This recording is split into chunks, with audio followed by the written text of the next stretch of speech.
জন্য আসেন। তার জন্য আমি বিশেষ করে এই পুজোর যিনি মূল কারিগর শঙ্কর রায় মহাশয়কে আন্তরিক ধন্যবাদ জ্ঞাপন করছি। ওনার সম্পূর্ণ টিমকে যেভাবে দীর্ঘ বছর থেকে এই পুজোকে ওনারা এমন একটা জায়গায় নিয়ে গেছেন যে সকল মানুষ এখানে আসে আনন্দ উপভোগ করে। সাথে পাশে আজকের দিনে আমাদেরকে উনি নিমন্ত্রণ করেছেন, যার জন্য এই পুরো টিমকে আন্তরিকভাবে আমি ধন্যবাদ জ্ঞাপন। আমি উদারবন্দের বিধায়ককে ভারতবর্ষের প্রান্তে প্রান্তে কোনায় কোনায় উদারবন্দের একটা আপনার বিধানসভা কেন্দ্রের অধীন এই পুজোর একটা বিশেষ নাম রয়েছে। আজকের দিন আপনি কি বলতে চান? সবার উদ্দেশ্যে তো আমাদের একটাই কথা যে আমরা আমাদের মেয়ে ঘরে আসছে, মেয়ে বাপের বাড়ি এলে তার প্রতি যেরকম ব্যবহার করা দরকার অত্যন্ত নিজের মতো করে ভক্তি শ্রদ্ধা সহকারে পূজাটা যেন হয়। আর যারা সবাই আসবেন দেখতে সবাই এরকম ভক্তি শ্রদ্ধা সহকারেই দেখবেন।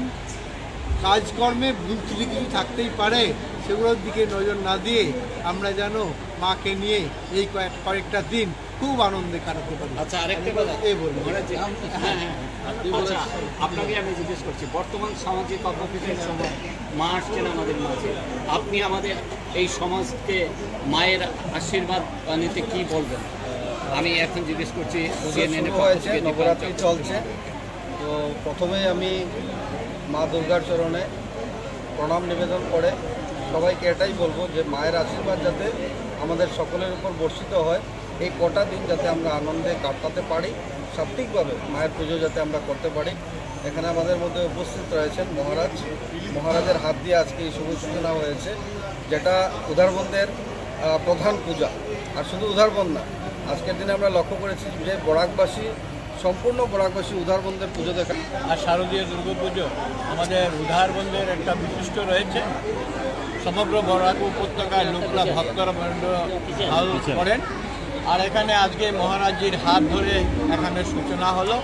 আমার সঙ্গে রয়েছেন আমার এই সহপাঠী বিধানসভার শিলচরের জনপ্রিয় বিধায়ক দীপায়ন চক্রবর্তী, উনিও এসছেন আমাদের এখানে।